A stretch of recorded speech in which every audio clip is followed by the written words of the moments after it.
Hello everyone! For today's video, ubani ko ninyo nga mag-attend og ring hop ceremony sa College of Maritime Education Batch Services. Uban ako ang fellow instructors o sa likod makita ninyo ang mga recognized cadets nga mopaso na karong ugma June 21 sa IEC. So congrats niyo daan. So karon kunuay paso-paso sana. Mo nilang center aisle. So credit to Sir Shelo nindot kayo pagka-design ng venue. By the way, si Sir Shelo sad mao say nag-design sa mo during our acquaintance party nga gi-held sa waterfront. So thank you sir.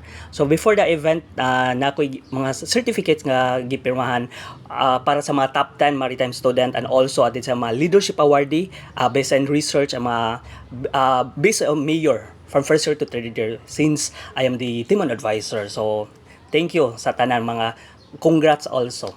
So mo ni ang venue. Okay? So kita ni nindot kay pagka-design ng venue and hamugaway. So solid kayo and credit sa tanang mga batch services officers. So nakita gyud nato ang outcome. So karon amo ni mga ring hoppers so namaso na sila together with their parents. So kaning kita mo aning sing-sing nga dako credits to Mita J.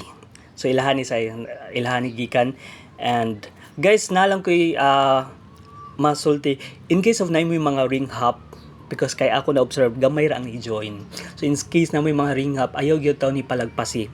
So join ta mo panikamuti nga maka-join because it is once in a lifetime experience. You know what? When I was in college, wa jud ko ka-try og ring hop. Okay, wa jud ko. Mana na mga ni comments ako mga batch nga wa mi ka-try ani. So i-grab niya ang opportunity.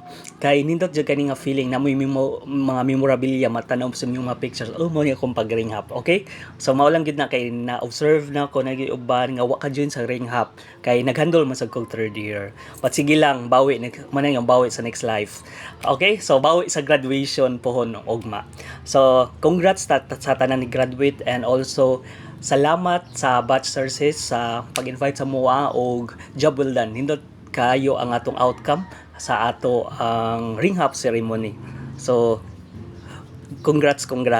So mao na ni time na ni nga namaso na with their parents. So nindot kayo ang feeling nga makakita ka nga after 3 years as a parent nindot siya kay feeling kay ni-graduate na nga itong mga anak. So inana akong full of emotion nga gabi ang ring hop ceremony. Makita yun na ako ang kakugi nila nga nahuman na yun after 3 years knowing nga di-survive yun ang mga tuition. So guys, mao din ni ang atong venue.